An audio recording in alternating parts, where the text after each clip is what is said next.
มื้อนี้เราก็สิมาเฮ็ดแหนมข้าวก่อนอื่นเบิดเราก็สิมาเตรียมเครื่องหอมกันก่อนจะมีข่าซอยผักชีไข่แล้วก็ใบขี้หูดหัวผักบัวผักเทียมจากนั้นเราจะเอาเครื่องหอมที่ว่าเราตำละเอียดลงไปผสมกับข้าวหุงเลยเราจะใส่หมูบดลงไปเล็กน้อยและซาวๆให้เข้ากันดีแล้วก็เติมไข่ลงไป2หน่วยแล้วเราก็มาเริ่มปรุงรสกันเลยเราจะใส่คะน้อผงนัวและก็น้ำปลาเราจะซาวให้เครื่องปรุงมันเข้ากันดีแล้วก็นำมาปั่นเป็นก้อนหลังจากที่ว่าเราปั่นแล้วเนาะเราก็จะนำไปทอดเลย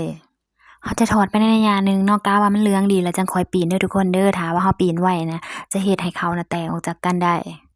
ทอดนี่แม่นเอาตามใจมักเด้อทุกคนเด้อบางคนก็จะทอดให้กรอบแห้งบางคนก็จะมักทอดแบบส่ำเหลืองๆหน่อยหนึ่งหั้นนะหลังจากทอดแล้วเราจะพักให้มันเสด็จน้ำมันแล้วก็ให้มันเย็นเนาะทุกคนแล้วหลังจากนั้นเราจะนำมาบี้ลงในกระซ้ำเราจะนำเอาถั่วดินที่ว่าเราคั่วสุกแล้วน่ะลงไปเลย